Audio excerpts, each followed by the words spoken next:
Alrighty, I'd like to share a little something I've scribbled out here this evening. Department of Signs and Wonders.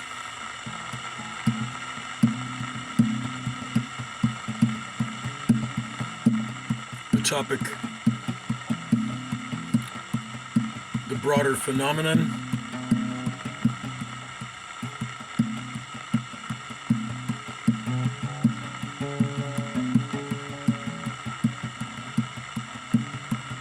Broader phenomenon in play. What do I keep putting an R in phenomenon? Phenomenon. The broader phenomenon in play.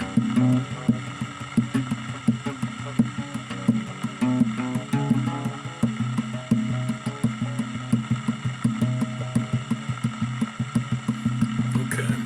And so, like I say, I've scribbled out some notes here this evening for this episode of the Department of Signs and Wonders, the topic being the broader phenomenon in play. Alrighty. While I have intentions and plans to carry out some experiments and make a formalized invitation and permission for such experiments, I'd like to first sketch out one piece of language that shows up again and again in this broader phenomenon, the term the collective. Now, some people are familiar with that phrase because they've grown up in the fringe circles, spiritual communities, or just around certain kinds of content online. Others might be hearing it for the first time. And depending on who's using it, the word can come with a whole range of narratives, beliefs, and mythologies attached. For this episode, though, I want to stay neutral. I'm sticking to what's phenomenologically observable, meaning what actually shows up in experiences and not what's believed or imagined. Over the past several years, and especially, there's been an unmistakable exponential acceleration of people having psychic and or synchronistic experiences out in the wild. It's a bit outside, traditional spiritual or esoteric structures. And when these individuals start having these experiences, invariably they go seeking. They look for language, for frameworks, for people who might have experienced something similar. They go looking for answers. That seeking alone by this group of exponentially accelerating psychic awareness and experimentation, that seeking alone is enough to place them within what's called the collective. But it gets deeper than that, stranger than that. Because once someone is attuned to the phenomenon, they start to notice something peculiar. They're not the only ones having these wild parallels, these mirrored impulses, these overlaps. They are part of what I'm choosing to call a democratized agency within a network of meaning, where synchronicity is not proof of personal centrality, but proof of interconnection. A simple example.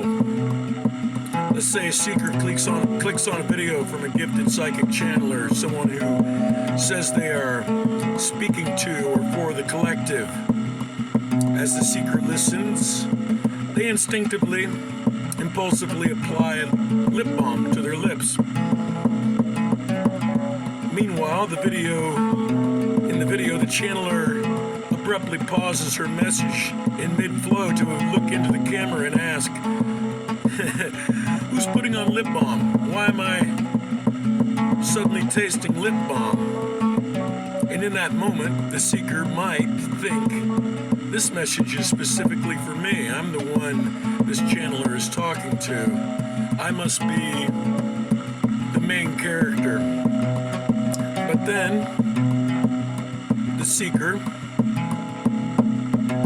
if they're think about it, they scroll the comments section in the messages and find where someone posted a comment hours earlier saying, LOL, I put on lip balm just when you put on lip balm.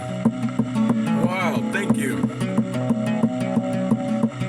That is, not a single chosen protagonist, but rather a multiple node resonating within the same harmonic.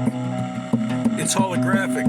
Each person carries a fragment of the larger image, and sometimes two or more fragments line up cleanly, profoundly. But it's not personal centrality, it's shared resonance. That's the collective. A distributed intelligence, not an entity but a pattern. A network, not of belief, but of lived synchrony. And its main character moments aren't ownership claims. They are signatures echoing across multiple seekers simultaneously. And yes, from time to time, someone with a particularly strong energy signature can influence and shape a channeler's message temporarily.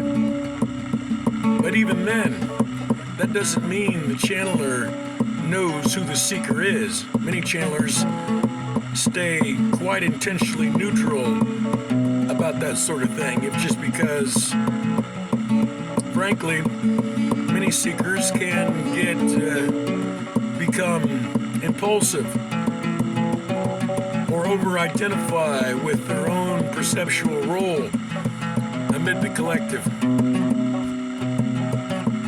And so before proceeding into experimentation, this is the brief sketch. The collective is the emergent field created by a myriad of seekers who are amid that spectrum of awareness and experimentation with the exponential acceleration of, broadly speaking, psychic phenomenon. Sharing overlapping synchronicities and archetypes and contributing their own small agency into a shared network of meaning.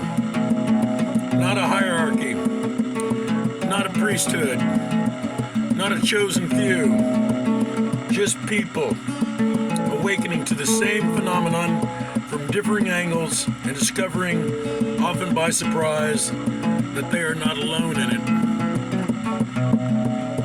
The collective. And so, yeah, before proceeding forward with any formalized invitation and permission for experimentation, such as I still need to think on and structure. This idea of the collective it's important to have a grasp of, because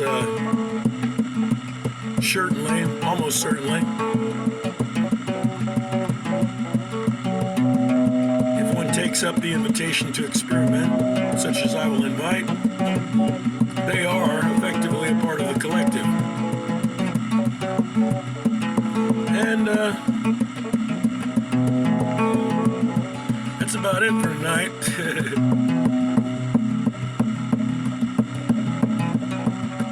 It's a mouthful.